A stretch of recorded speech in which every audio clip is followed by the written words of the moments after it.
Hello friends, मैं अंकुर श्रीवास्तव स्वागत करता हूं परीक्षा मंथन ऑफिशियल यूट्यूब चैनल पे। आज इकोनॉमिक्स के क्लासेस में हम चर्चा करेंगे स्टॉक एक्सचेंज के ही लास्ट टॉपिक पे और कुछ बैंकिंग शब्दावली के बारे में, जैसे कि लिबोर, मिबोर, IMPS, ठीक है, निफ्ट, RTGS, इन सभी के बारे में चर्चा करेंगे। आज हमारा मुख्य मुद्दा यही होगा कि हम सेबी की संरचना, जो व्युत्पन्न डेरिवेटिव्स होते हैं उनके बारे में चर्चा करेंगे, वायदा बाजार के बारे में हम चर्चा करेंगे। तो सबसे पहले हम बात करते हैं व्युत्पन्न की, डेरिवेटिव, व्युत्पन्न पत्र क्या होते हैं। यहाँ पहला टॉपिक है ये व्युत्पन्न, जिसे हम क्या कहते हैं,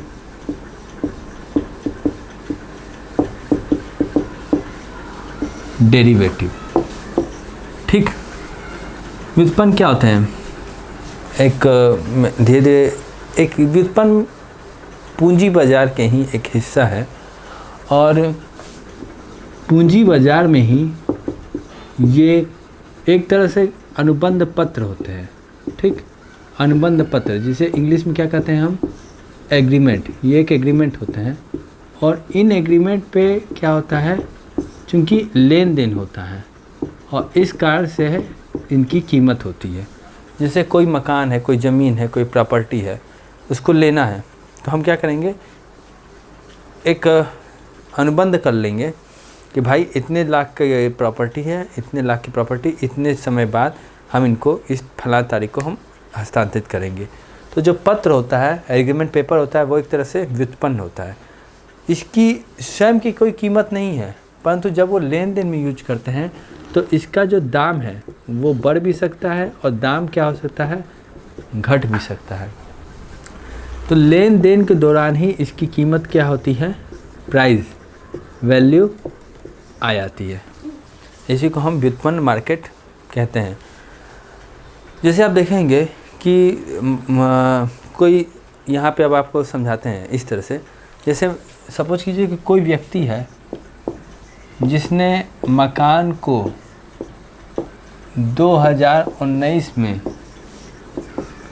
बेचने के लिए जो रेट रखा वो कितना है, 20 लाख। परंतु उससे दूसरा व्यक्ति कब खरीदना चाहता है, इस मकान को 2020 में खरीदना चाहता है। तब इसकी रेट क्या होगी, तब इसकी रेट बढ़ गई, कितनी हो गई, 25 लाख। 20 लाख थी और ये हो गई 25 लाख, 5 लाख की वृद्धि होगी। मतलब बेचा गया, वो कहा गया कि बेचा गया 2019 में, बट उसका जो पावर है, ठीक है, पावर ऑफ ट्रांसफ़र जो होगा वो कब होगा, 2020 में। जब मैं इतना पैसा दे दूंगा 20, तो उसके बाद में मुझे 5 लाख ज़्यादा देना पड़ेगा। तो इसके लिए हमने क्या किया, इन सभी प्रक्रिया के लिए एक अनुबंध पत्र या फिर एक एग्रीमेंट पेपर जो है वो असाइन किया। ठीक, ये एग्रीमेंट पेपर को हम क्या कहते हैं, that is called as derivative.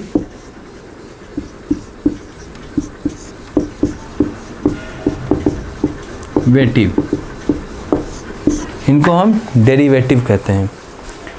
एक तरह से ये व्युत्पन्न पत्र है, हिंदी में इन्हें क्या कहेंगे हम, व्युत्पन्न पत्र कहेंगे। ठीक, इसका जो बाजार है, इसके बाजार को हम क्या कहेंगे, इनके बाजार को कॉल्ड एज क्या कहा जाएगा, व्युत्पन्न बाजार। इंग्लिश में आप इसे क्या कहेंगे, डेरिवेटिव मार्केट। ठीक, तो जो व्युत्पन्न पत्र हैं जिनका बाजार होता है डेरिवेटिव मार्केट, जहाँ पे कि इनके एग्रीमेंट की लेन देन खरीद फरोख्त का पत्र डिसाइड होता है। ठीक, और चूँकि यहाँ पे इसकी मांग ज़्यादा होती है और ये किस तरह का बाज़ार है, पूंजी बाज़ार का है, मतलब इसमें स्वयं किसी कोई कीमत नहीं है। ये किस टाइप का बाज़ार है, ये पूंजी बाज़ार का हिस्सा है।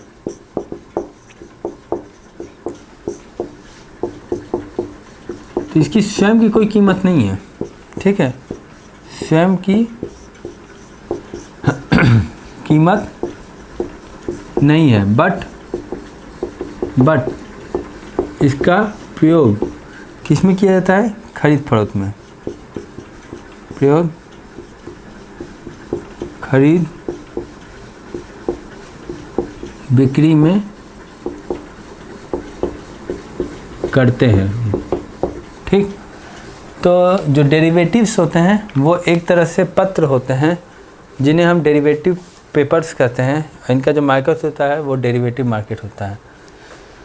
तो ये पूंजी बाज़ार का हिस्सा होता है, इनके स्वयं की कोई कीमत नहीं होती है और इनका प्रयोग हम खरीद बिक्री में करते हैं। मान लीजिए सन 2019 में जो रेट है वो आपका 20 लाख है और सन 2020 में इसका रेट हो गया 25 लाख, तो इसका 5 लाख रेट बढ़ गया। तो इसके लिए हम एक अनुबंध पत्र बनाते हैं कि इस तारीख को हम 2020 में इसको खरीदेंगे। अगर हमें ज़रूरत पड़ी, अगर मान लीजिए कि इस व्युत्पन्न पत्र की यह वैल्यू है कि अगर मान लीजिए आपको 30 लाख रुपए की ज़रूरत पड़ी तो आप इसको मार्केट में दे करके आप 30 लाख रुपया प्राप्त कर सकते हैं, ठीक।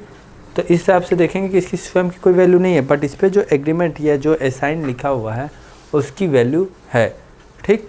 तो इसी को अनुबंध पत्र या फिर व्युत्पन्न पत्र कहते हैं, जो कि पूंजी बाजार का हिस्सा है और इसे हम डेरिवेटिव मार्केट कहते हैं, ठीक है। अब हम नेक्स्ट टॉपिक पढ़ते हैं, वायदा बाजार। वायदा बाजार क्या होता है?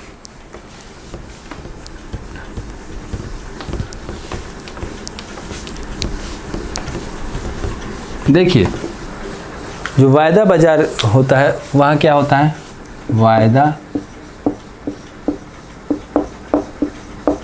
बाजार।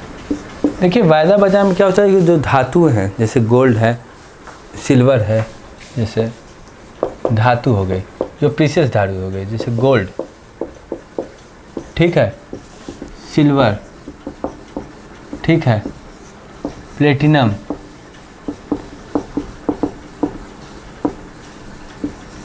इनका, या फिर जो ऊर्जा के साधन है, ऊर्जा के साधन मतलब क्या, जैसे आपका नेचुरल गैस, प्राकृतिक गैस, या फिर कच्चा तेल, ऑयल रिसोर्सेस, हाँ, गैसोलीन, ऑयल है, गैसोलीन है, या फिर जो पशुधन और कृषि के जो उत्पाद होते हैं, जैसे गेहूं हो गया, चावल हो गया, मकई हो गई, राई हो गई, सोयाबीन हो गया, चीनी हो गया, हाँ, कृषि के गेहूं, चावल, मकई, राई, सोयाबीन एक्सेट्रा। तो ये सभी चीज़ें क्या हो जाती हैं, ये सभी चीज़ों का बाज़ार। और ये बाज़ार किस समय में होता है, एक लिमिटेड पीरियड में होता है। जो कृषि का बाज़ार, कृषि संबंधित जो वस्तु होती हैं, कृषि संबंधित वस्तु को वायदा बाज़ार में हम क्या कहते हैं, जिन्स के नाम से जानते हैं, ठीक है। तो कृषिगत चीज़ों का जो वायदा बाज़ार में व्यापार होता है उसको हम जिन्स कहते हैं, ठीक। जैसे हम कहते हैं ये मतलब एक तरह से सामान का बाज़ार है और यहाँ टाइम लिमिटेड होता है, एक्सपायरी डेट होती है। ये क्या हो गया, एक तरह से यह सामान का बाज़ार है। यहाँ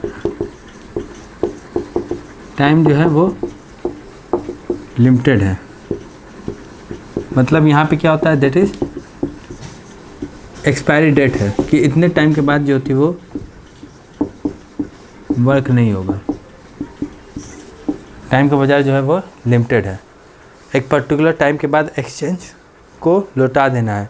इस टाइम लिमिट में भी काम आपको करना है, लाभ आपको कमाना है, ठीक है। तो मतलब यहाँ पे एक विशेष, जिसे आप समय मीन्स पर्टिकुलर टाइम के बाद वस्तु को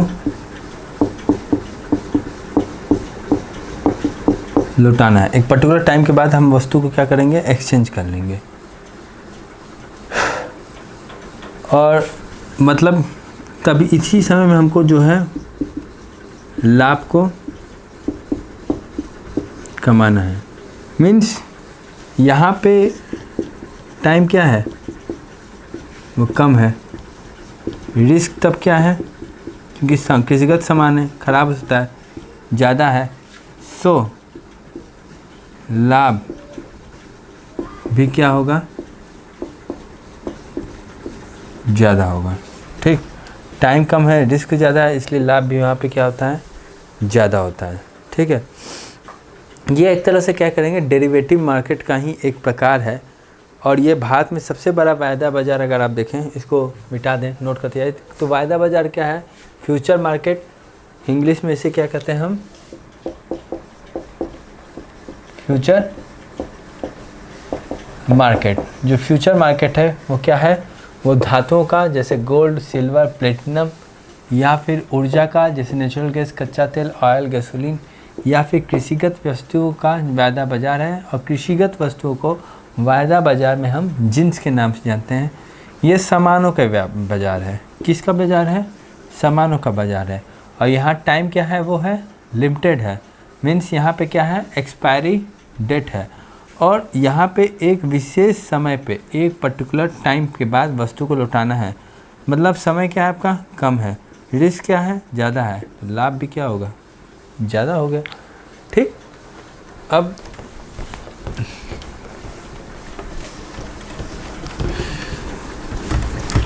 नेक्स्ट यहाँ पे हम चर्चा करेंगे इस मुद्दे की, इस पॉइंट की, कि ये क्या है, डेरिवेटिव मार्केट का हिस्सा है। और यह भारत में सबसे बड़ा वायदा बाज़ार कौन सा है, तो भारत का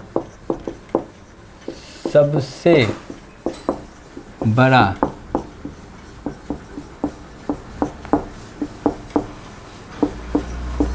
वायदा बाज़ार है कौन सा, MCX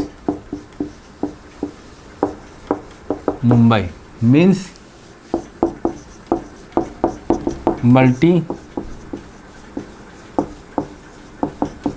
कमोडिटी एक्सचेंज मुंबई में, ठीक है। या फिर एक और है NCDX, national commodity derivative exchange, NCDX।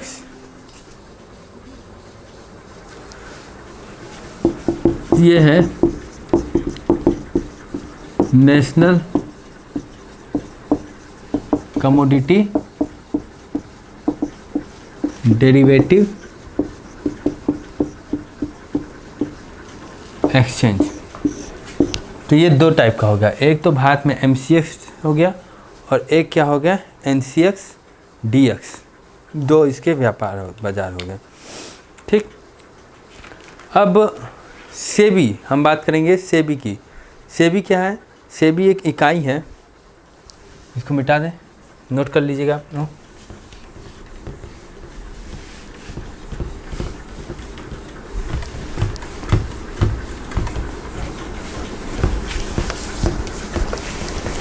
SEBI का जब गठन हुआ था सन 1992 में, सेबी का गठन कब हुआ, सन 1988 में,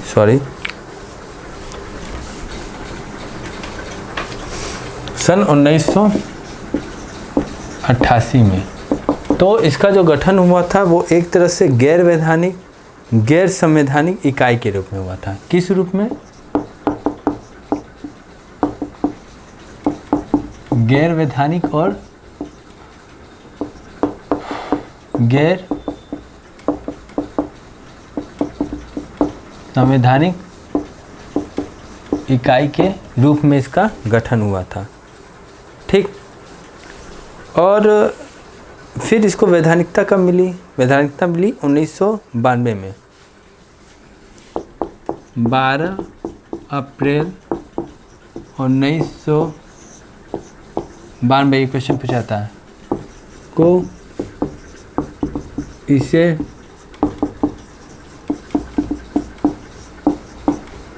वैधानिकता मिल गई। ठीक। ये क्या है? इसका नाम हम हिंदी में क्या कहते हैं? प्रतिभूति और विनिमय बोर्ड। और सेबी का हेडक्वार्टर कहाँ है? हिंदी में से आप क्या कहेंगे? कॉल्ड एज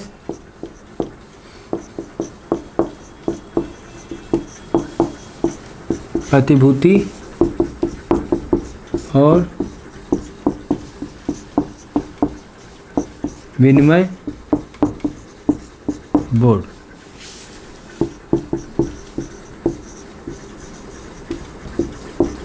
हेडक्वार्टर कहाँ है?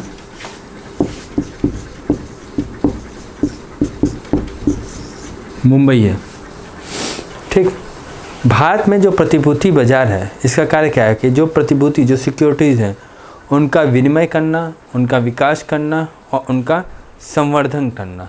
ठीक। अगर इसका वर्क देखा जाए, इसको मैं मिटा दूं, तो सेबी प्रतिभूति और विनिमय बोर्ड, हेडक्वार्टर मुंबई, 12 अप्रैल 1992 को इसको वैधानिकता मिली। ये गैर संवैधानिक और गैर वैधानिक इकाई थी जिसका गठन सन 1988 में किया गया। ठीक।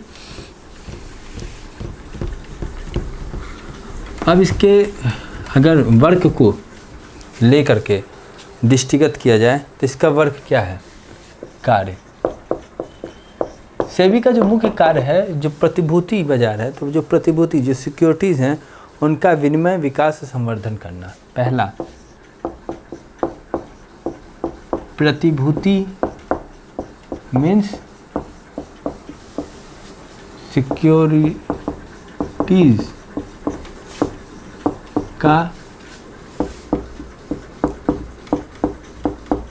विनिमय, विकास, संवर्धन करना, पहली चीज़। दूसरी चीज़, निवेशकों के हित की रक्षा करना।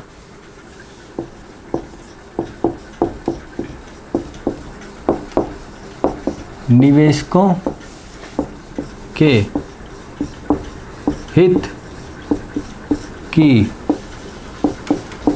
रक्षा करना। जो इन्वेस्टर्स हैं उनकी राइट्स के बारे में वो वर्क करता है। ठीक। साथ में जो प्रतिभूति बाजार में जो वर्कर्स होते हैं, जो मध्यस्थ होते हैं, उनको शिक्षण देना और प्रशिक्षण देना। प्रतिभूति, इन सभी क्वेश्चन को नोट कर लीजिए, ये ऑप्शन बना के पूछे जा सकते हैं। बाजार के जो मध्यस्थ होते हैं उनको, उनका क्या करेगा? एक तरह से अगर आप देखें तो उनका शिक्षण करना, उनको टीचिंग करना और उनका प्रशिक्षण करना, उनकी ट्रेनिंग करना। ठीक।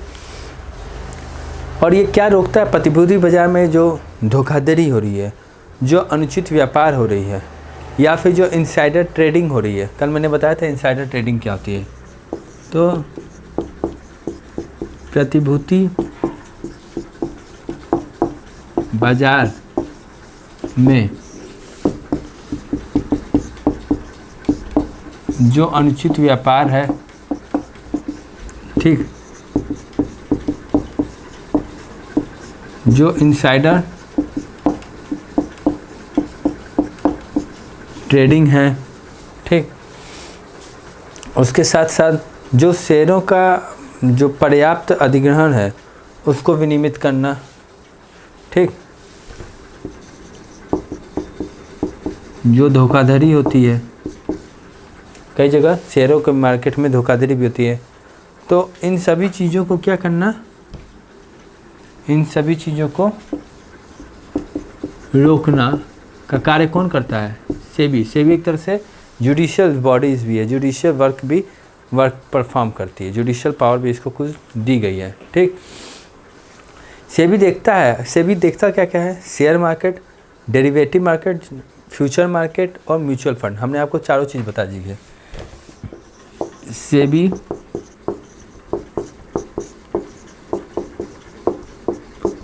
देखता है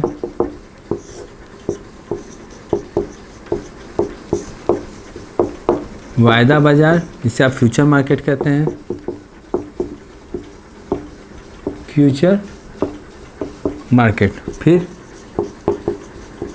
शेयर बाजार, फिर स्टॉक एक्सचेंज, फिर डेरिवेटिव मार्केट, व्युत्पन्न मार्केट, डेरिवेटिव मार्केट मतलब व्युत्पन्न, और म्यूचुअल फंड,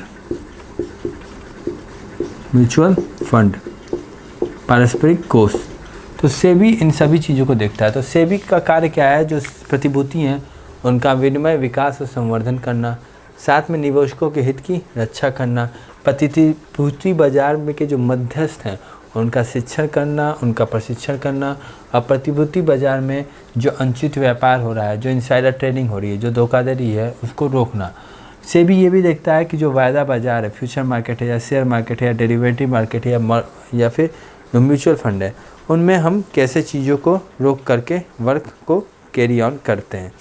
ठीक, तो म्यूचुअल फंड म्यूचुअल फंड के साथ साथ जो पूंजी कोष होती हैं, जो सामूहिक विशेष योजनाओं में जो काम काज होता है, उनको भी पंजीकृत और विनियमित कौन करता है?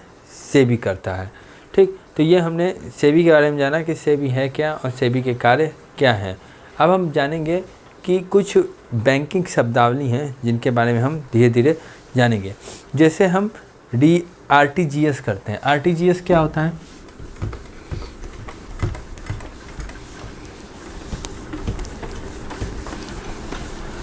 रियल टाइम ग्रॉस सेटलमेंट, जिसे हम क्या कहते हैं? RTGS।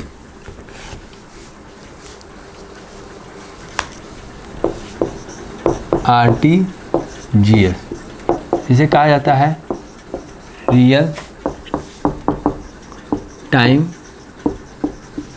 Gross settlement. ये क्या होता है? इसमें मिनिमम अमाउंट 2 लाख रुपए का होता है। मिनिमम अमाउंट, जो न्यूनतम जो रकम होती है वो कितने की होती है? 2 लाख रुपए की होती है। ठीक, और इसमें 30 मिनट में, ये बैंकिंग टाइम में होता है और 30 मिनट में एक कार्य हो जाता है। ठीक, टोटल इसमें लगने वाला समय कितना होता है? लगने वाला समय तो आप देखेंगे कितना, 30 मिनट तक लगेगा। और इसका जो वर्किंग पीरियड होता है, वर्किंग टाइम, वो क्या होता है? जैसे डेली अगर देखा जाए तो डेली डे में मतलब मंडे से लेकर के जो फ्राइडे तक होता है, उसमें होता है ये 9 AM सवेरे से 4:30 PM तक होता है। ठीक, जबकि सैटरडे को क्या होता है? सैटरडे को 9 AM से लेकर के ये 2 PM तक चलता है। ठीक, तो यहाँ पे क्या होता है? यहाँ पे कोई भी हॉलीडे या संडे के दिन ये ट्रांजैक्शन नहीं होता है। और ये क्यों लाया गया? ऑनलाइन ट्रांजैक्शन को फास्ट करने के लिए। ये नॉट परफॉर्म या फिर वर्क मीन्स कार्य नहीं करता है। कब? संडे को, साथ ही साथ हॉलीडे को। दो ऐसा दिन है जिसमें ये कार्य नहीं करेगा। ठीक, इसको लाया क्यों किया गया? ऑनलाइन ट्रांजैक्शन को फास्ट करने के लिए। Online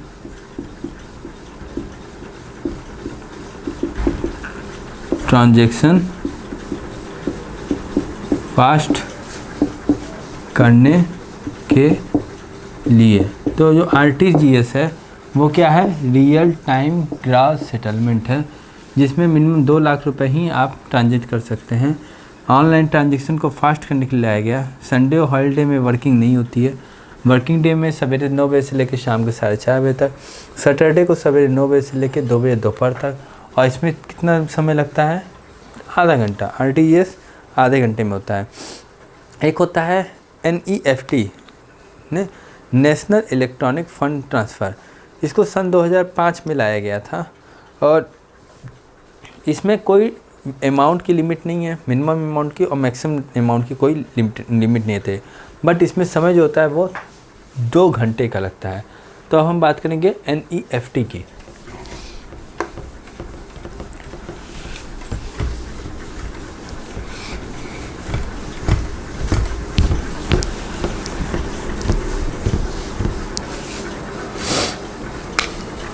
NEFT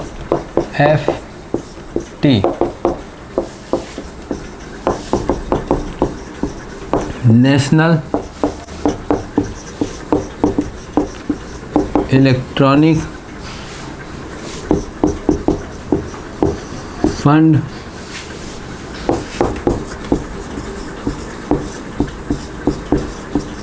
transfer. इसमें क्या है कि इसमें कोई न्यूनतम एवं अधिकतम सीमा नहीं है। मीन्स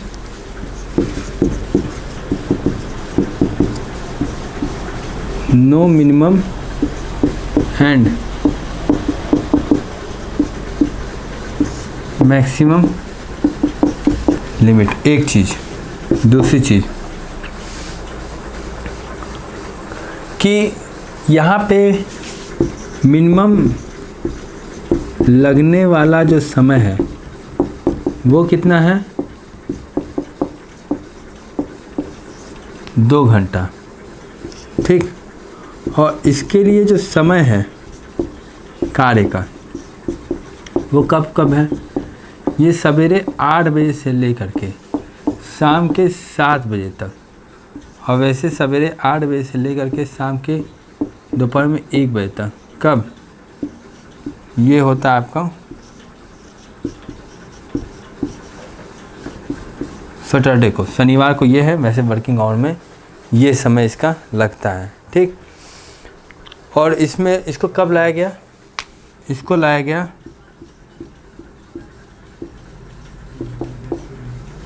सन 2005 में लाया गया। तो नेशनल इलेक्ट्रॉनिक फंड ट्रांसफ़र, जिसमें कोई न्यूनतम या फिर अधिकतम सीमा नहीं है और इसका कार्य में लगने वाला समय 2 घंटा है, और इसको सन 2005 में इसको लाया गया। ठीक, IMPS, जिसे हम क्या कहते हैं? Immediate payment service. Immediate payment service सन 2010 से शुरू किया गया, और इसको क्या, इसका मोटिव क्या था कि पेमेंट ट्रांसफ़र को फास्ट करने के लिए, मोबाइल फ्रेंडली बनाने के लिए। ठीक, इसको मिटा दें। IMPS के बारे में चर्चा करें।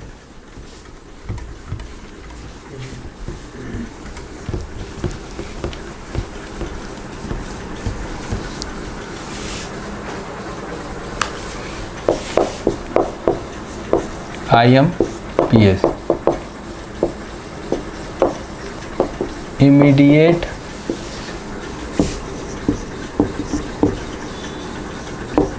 पेमेंट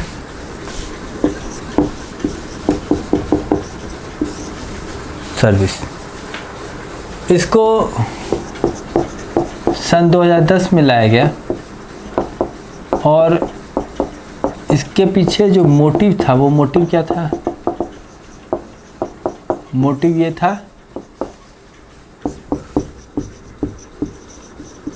ट्रांजैक्शन को मोबाइल फ्रेंडली बनाना। इसके पीछे यही मोटिव था कि ऑनलाइन ट्रांजैक्शन बहुत तेज़ी से हो जाए। ठीक है, उसी समय मतलब इंस्टेंट, इमीडिएट मतलब उसी समय मनी का हस्तांतरण, मनी का ट्रांसफ़र हो गया। ठीक, दूसरी बात है IFSC क्या है? इसे कहते हैं हम इंडियन फाइनेंशियल सिस्टम कोड। इसको मिटा दें। ये सब कुछ बैंकिंग शब्दावली हैं, क्योंकि जो ऑनलाइन ट्रांजैक्शन या ऑनलाइन ही वर्किंग का एक दौर चल गया है कोविड काल में भी, तो ये आपके एग्ज़ाम में भी आ सकते हैं, क्योंकि वर्तमान में कॉमनली यूज करने वाले सिस्टम है। तो इंडियन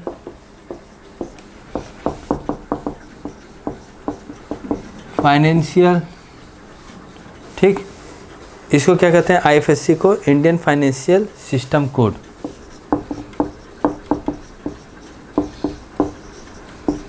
जैसे बैंक काम कार्य करते हैं तो उसमें बोलता है IFSC कोड भी होना चाहिए।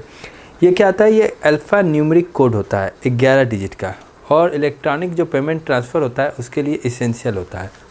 ये क्या है? ये अल्फ़ा न्यूमेरिक कोड है। कितना? 11 डिजिट का, और ये अनिवार्य है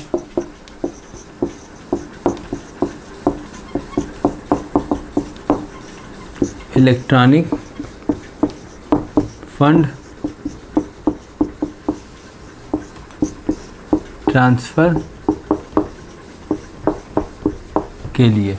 ठीक, दूसरी बात जहाँ ये है कि इसमें जो 11 डिजिट होते हैं, इसमें पहले के 4 डिजिट जो होते हैं वो अल्फ़ाबेट होते हैं, 5वां इसमें 0 होता है।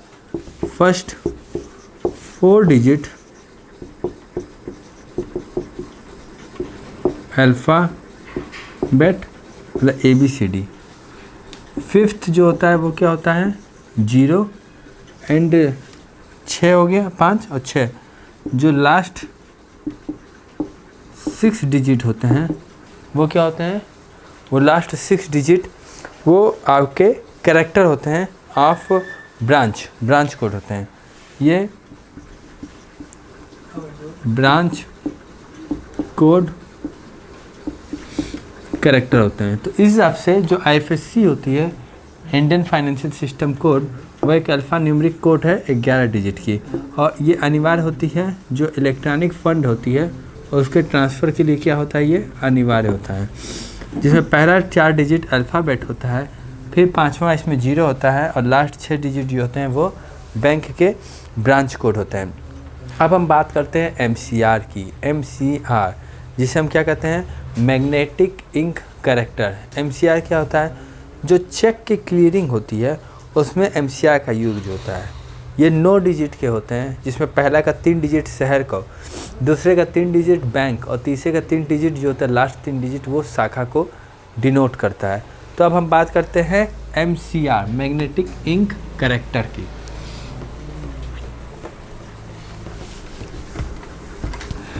Magnetic ink character MCR recognization. तो MCR means magnetic ink character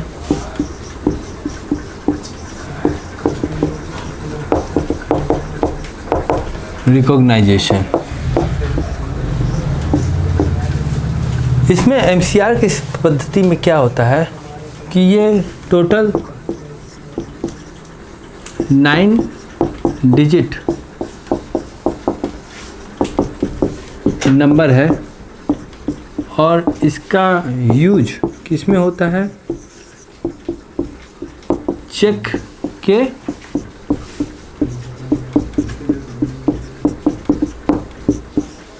clearance में, इसमें टोटल जो 9 डिजिट होता है में फर्स्ट 3 डिजिट क्या होता है, बैंक के शहर को बताता है, ठीक।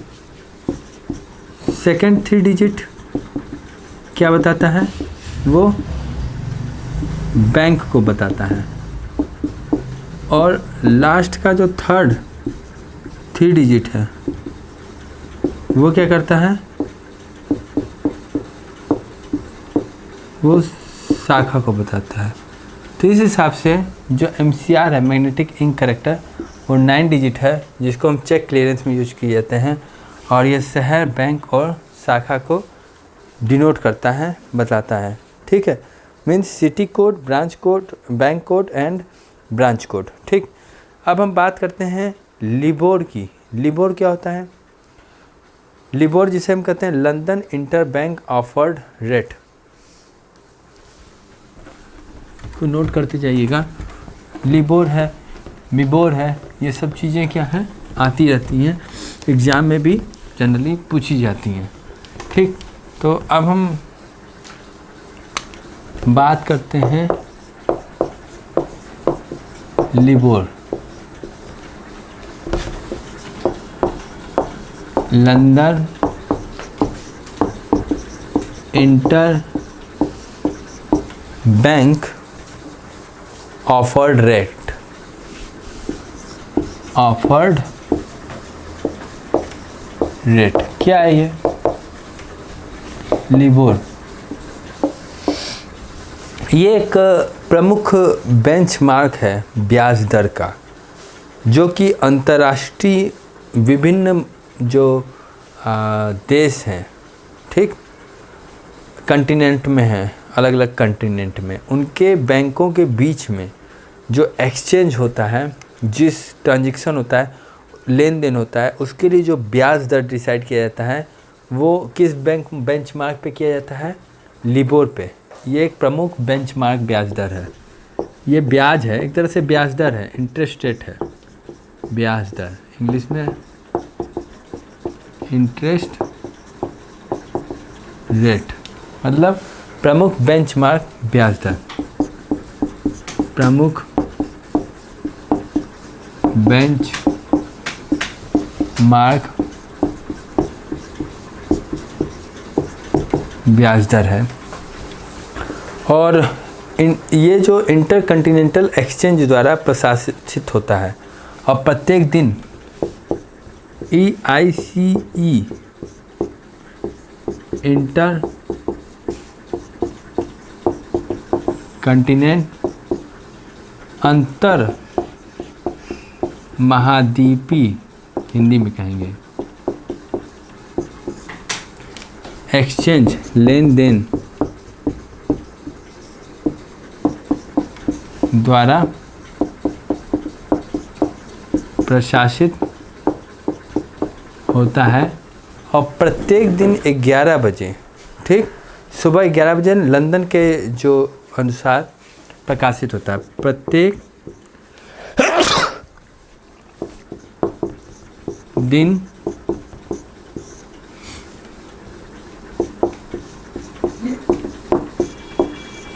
लंदन के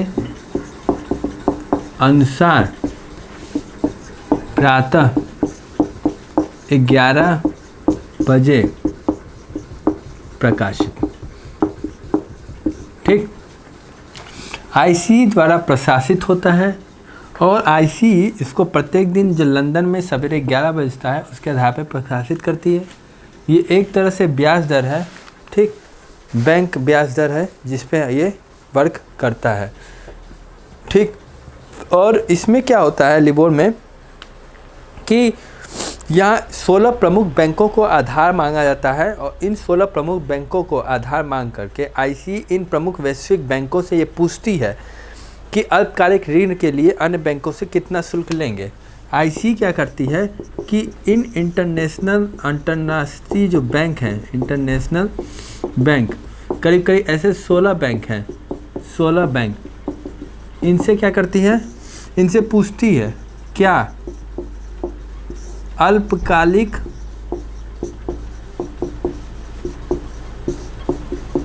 ऋण पर ब्याज की दर क्या होगी, ब्याज की दर, और इसी ब्याज की दर को वो क्या करती है, लिबोर के रूप में रखती है। ठीक, तो इस हिसाब से जो लिबोर है वो क्या है, एक प्रमुख बेंचमार्क ब्याज दर है जो कि लंदन के अनुसार प्रातः 11 बजे आईसी द्वारा प्रशासित होती है। आईसी में इसमें क्या करती है कि जो 16 बैंक हैं इनसे राय ले करके कि अल्पकालिक जो आप ऋण देंगे 60 टाइम के लिए उसके लिए क्या ब्याज दर रहेंगे, उसके रेट पे हम डिसाइड करते हैं।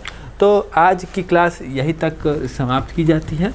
नेक्स्ट क्लासेस में हम फिर चर्चा करेंगे। जैसे आज हमने आपको क्या क्या बताया, फ्यूचर मार्केट के बारे में हमने चर्चा की, हमने सेबी के बारे में चर्चा की, हमने डेरिवेटिव मार्केट के बारे में चर्चा की, हमने आपको निफ्ट, ठीक है, NEFT, national electronic fund transfer, हमने real time gross settlement, IMPS, immediate payment service, LIBOR, ठीक, इन सभी के बारे में जाना। ठीक है, आज की क्लास को यहीं पे समाप्त करते हैं।